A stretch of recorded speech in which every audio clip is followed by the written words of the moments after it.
है कोरोना जाते जाते कितनी नौकरियां लेकर जाएगा। भारत में सिर्फ अप्रैल में लगभग 12 करोड़ लोगों की नौकरियां प्रभावित हुईं। ये डेटा है प्राइवेट रिसर्च एजेंसी CMIE का।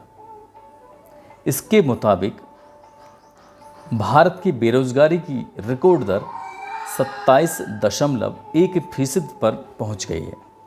भारत की बेरोजगारी दर अमेरिका से 4 गुना ज़्यादा है। वहाँ अब तक 3 करोड़ 60 लाख लोग अपनी नौकरी गंवा चुके हैं।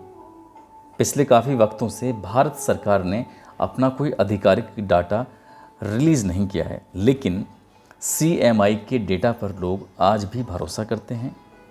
भारत में 25 मार्च से लॉकडाउन है ताकि कोरोना संक्रमण को रोका जा सके, लेकिन इस बीच कई जगह लोगों की नौकरियां गईं।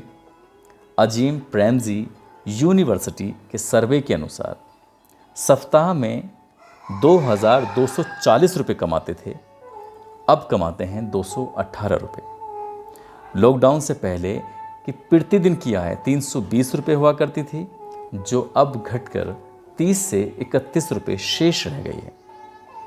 मार्च में बेरोजगारी दर 8.7% थी, लेकिन अप्रैल में भारत लॉकडाउन रहा, जिसमें आर्थिक गतिविधि हुई ही नहीं। सिर्फ कुछ एजेंसी जैसे अस्पताल, दवाइयों की दुकानें, फूड सप्लाई ही चल रही थीं। सबसे ज़्यादा समस्या इनफॉर्मल सेक्टर को हुई है, क्योंकि कंस्ट्रक्शन रुक गया, पब्लिक ट्रांसपोर्ट बंद हो गया। कितने ही मज़दूरों की पैदल चलकर अपने घर जाने की तस्वीरें सोशल मीडिया, न्यूज़ चैनल, अखबारों में दिख रही हैं, लेकिन ऐसा नहीं है कि फॉर्मल सेक्टर इस नुकसान से अछूता रहा है। परमानेंट जॉब पर भी इसका असर पड़ा है। कई सेक्टर जैसे media, retail, aviation, hotel, automobile फिलहाल के बड़े स्तर पर ले ऑफ हुए हैं। एक्सपर्ट का अनुमान है कि कई छोटे और मध्यम उद्योग बंद होने की कगार पर पहुंच गए हैं। लॉकडाउन के चलते 51% वर्कर की या तो सैलरी रोक दी गई है या फिर उनके खातों में सैलरी आई ही नहीं है। CMI के डेटा को ध्यान से देखें तो पता चलता है कि भारत की ऑर्गेनाइज व्यवस्था, अर्थव्यवस्था पर क्या असर पड़ा है। नौकरी या काम को इन 12 करोड़ लोगों में से 9 करोड़ के पास करीब 9 करोड़ जो हैं छोटे व्यापारी और मजदूर हैं। करीब छोटे व्यापारी और मजदूर हैं। Salaried worker 1 crore 78 lakh, self employed 1 crore 20 lakh लोग हैं। लेकिन भारत की अर्थव्यवस्था के सबसे ज़रूरी एग्रीकल्चर सेक्टर में मार्च और अप्रैल में वर्कर्स जुड़े हुए रहे हैं। CMI के CEO महेश व्यास ने एक साक्षात्कार में बताया कि यह तो होना ही था। लॉकडाउन की वजह से आर्थिक कीमत लोगों को चुकानी पड़ेंगी। लॉकडाउन ने शहरी क्षेत्र में 80% तथा ग्रामीण क्षेत्र के 70% ऐसे लोग हैं जो पहले से कम खाने लगे हैं। उन्होंने अपने खान पान में कटौती कर दी है।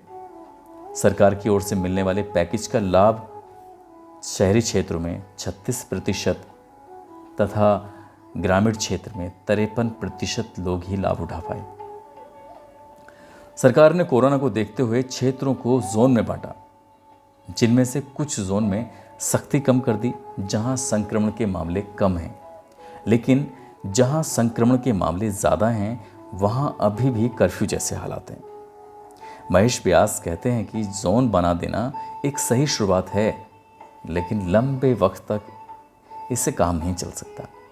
क्षेत्र सिर्फ अपने आप तक काम नहीं कर सकते। लोग, सामान, सर्विस के लिए मोबिलिटी चाहिए।